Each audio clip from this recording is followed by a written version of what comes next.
Alright guys, what's up? So I've been a fashion photographer now for 6, 7, 8 years. I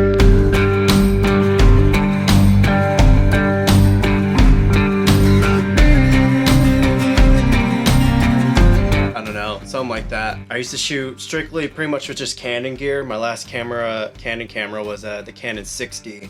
And earlier this year, I picked up the Fuji X-T20. I liked the camera, I really loved the files, so I got the X-T2, and I fell in love with the whole Fuji lineup of everything, pretty much. So yeah, I got the Fuji X-T3. It's been maybe like, I don't know, a month or two, a month and a half, and I just wanted to share my thoughts and my review on it now. As a professional fashion photographer, I work with national brands and everything, so taking this on a shoot, you would think that people wouldn't take it serious because of how just vintage it looks, but no one really cares about that. Like, the industry's changing, so creative directors and the higher ups and everything, they all understand that cameras are getting smaller and everything, so when they see a camera like this, they always think it's film at first, and I tell them oh no, this is my main camera, this is everything that I shoot that you've seen is pretty much with this. So yeah, the first thing, the startup time on this is way faster. You just flip the switch and it's immediately on. With the X-T2, I missed out on a lot of cool opportunities and shots because it took 5 to 10 seconds to load up. And you wouldn't think that it's a big deal, but when you're running gun and you're trying to shoot 50 outfits in one day and you just gotta hurry up and get it while the light's falling down and all that, you gotta run quick. And having a camera start up slow like that can really slow you down or make you miss a shot. So this thing starts up way faster. I guess it has a better CPU. I don't know. I don't get into all that. I just know it works better. The next big obvious thing is the autofocusing. My first camera ever was the Canon T2i, and I just kept it on the center autofocusing point, and I would just focus and recompose and then shoot. Same thing with the Canon 6D. When I got the Fuji X-T2, it had way better focusing, but most of those points were in the middle, so I couldn't go too far into the edges of the frame, so I still had to recompose a lot. With this guy, the focusing points go edge to edge, and so I'm not finding myself having to recompose and all that. I'm actually have to remind myself that I can move the focusing point, and I just have my composition set from there. I don't have to keep recomposing or anything like that. And after I remind myself that on every shoot, I don't have to worry about focusing or any of that. It just hits every time. I mostly use the zone mode, and while I'm shooting, I'll just look at it real quick and I'll just click on the screen, and then I'll just keep shooting, click on the screen.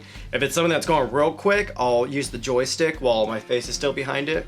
I haven't really done the whole shooting through the eyepiece and trying to move the focus point on the screen. The joystick does the job. I don't see a big issue with that. One thing that kind of goes across the board is how inspiring these cameras are to shoot. My dog wants to come hang out. Oh, I don't know if y'all can see her. But yeah, the Fuji cameras have always inspired me. When I had my Canon 6D, I started to get really just bored and overshooting. I was just shooting so much and working so much, and I was getting really burnt out. That's why I originally was starting to look at other cameras gear, which isn't like me because I usually don't care about camera gear. So when I got the Fujis and I got it in hand, I was like, holy crap, I've been living under a rock this whole time because I didn't even know mirrorless was a thing. I just work. I didn't care about what's out and what's the latest and greatest. I was getting my work done. So, there goes my dog, messing everything up. When I went into the Fuji system, I wasn't getting tired of shooting. I wanted to go out and just shoot random stuff. I started to shoot cactuses and just shooting telephone lines and whatever I just saw. I just wanted to shoot it. I've never been like that with photography. I've always been about getting a creative direction and set up a shoot and getting a whole team and all that. So I don't know, it's made me love photography more, which is kind of silly. And I used to shoot a bit of film, and after I got this, I just I don't the files are pretty much there and they do what I want, because even when I shot film, I would still color grade my film, which I know is blasphemous, but I don't know, I just don't want it to look like all the other pastel looking bright stuff. I always just shot it underexposed a little bit and did my color grading to it. So yeah, with this camera just being seamless, from the littlest things, how we just talked about how quick it turns on and the autofocusing and it being rugged enough to handle everything, it's just more fun, you know? It's everyone is a little more lighthearted about it, and and it's so small. Like, it's a perfect size. It fits my hand perfectly. That was another thing.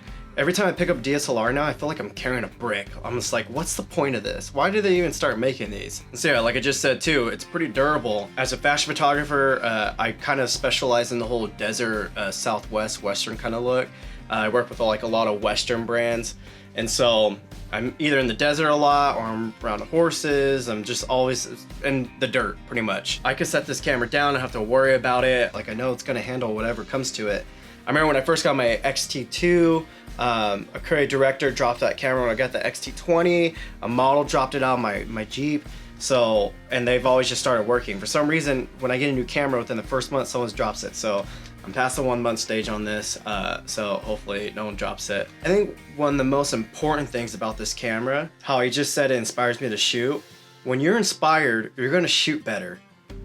So from that effect, this year has been one of my best years for photography ever. I heavily am thankful for this whole camera system because it inspired me and it pushed me to shoot differently, to edit differently. It just kind of like put me into like the perfect lane where I could just like take off, you know, into my own direction of what I've always wanted to do.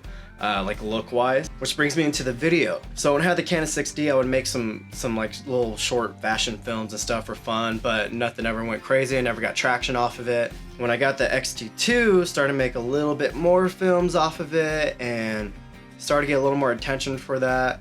And then when I got this, I made like 2 films in the first week, or not, I shouldn't say films, but little fashion films, like little minute things for Instagram. I made 2 of them and I posted within the first week or 2 that I had it. And immediately I booked 3 video gigs off of that. And those video gigs made me more money than I have in the past 6 months off just photography. And the funny thing is two of the people that hired me to do it, they're like, oh, we love your clarity. We love how sharp it is. It looks so high end. They're like, what camera did you use? And I was just telling them like, oh, I just got a new camera, blah, blah, blah. And they're like, oh, can we use that same camera? I was like, yeah, obviously. But yeah, when I get on set and I finally met the people and they see me bring out my gear, they're always just kind of like confused. It's kind of an awkward conversation because when you're doing video, they're expecting like some big old camera, some big rig, and it's just me with the gimbal and my little 6-inch monitor, me just running around getting a thigh exercise, you know? But I mean, that just goes to show how like powerful these cameras are for video. So as a hybrid shooter, again, going back to how quick this is, switching back between the modes and not missing a moment, super freaking important, because I can have a client that needs us to shoot 20 outfits. They need a 30-second clip for each outfit, and they want like a 2 to 3 minute video from the whole day. So video quality wise, there's definitely a big difference between the video on the X-T3 and the X-T2. The X-T2 is really good for video, but the fact that the menu system is a little more dedicated for video in here. So when you go on the X-T2, I happen to go on F-Log, it's like so confusing on here, everything's just there. And then switching back to photo mode, all those settings are saved for the photo mode and they're all separate, and it's like the perfect hybrid setup. So yeah, video quality is way better, way more options, way more like Kodak options and frame rates and all that. Everything's been bumped up video wise. Photography wise, the photo quality that I'm seeing, I don't feel like there's a huge difference on the image quality between the X-T2 and the X-T3, but the fact that, again, that the camera's quicker, if that's a word, is quicker a word? I don't know, I'm gonna just say quicker. The fact that this camera's quicker and the autofocusing's just on it, like when I'm shooting, I used to always have to recompose even with the X-T2, but with this, I'm just shooting. Like I don't have to worry about having focusing and make sure my settings are on point and all that. I just set everything in and I just go. So I'm finding the setup for each outfit's a little more faster. When I get to direct the model, I don't have to worry about recomposing and all that. It's like another step that you don't have to worry about, if that makes sense. Like it might sound like I'm going overboard about how much better the focusing is, but it really does make a big difference. I don't know, again, as a fashion photographer, because I'm having models run, I'm either shooting horses, I'm shooting motorcycles, I'm shooting something, it's always just go, go, go, go, go. So having faster, just perfect autofocusing is killer. Again, I'm a professional fashion photographer, so for me, this camera gets the job done, and not only does it get the job done, but it inspires me. It's fun to look at, you know. I know that doesn't matter, but I think it matters more than people are aware that it matters.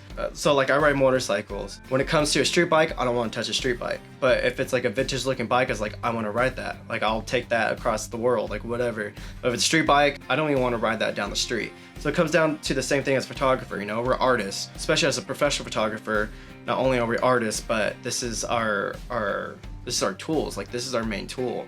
if you don't like the tools that you're using and they don't inspire you to make whatever you're making, then you're just making your job harder on yourself. So yeah, again, for fashion photographers, this thing rocks. For more bigger gigs, I'll probably just start renting the GFX, because sometimes they just need those bigger file sizes as a safety, either if they're gonna be printing them super huge or whatever. I mean, you could print a 20 megapixel picture up just fine, but when you're getting paid a certain amount, you need to make sure you're handing them the top quality. So yeah, for bigger gigs, obviously, I'm gonna be renting that GFX. But for everything else, everything's pretty much like social media, smaller print stuff. This gets the job done. And again, it's fun to shoot with. If you're not having fun with it, if you're not having fun shooting, like what's the point of being a photographer, you know? That's the whole point we're in this. So yeah, guys, if you have any questions, just let me know. You can DM me on Instagram. You could leave a comment down in here. Whatever floats your boat. Peace.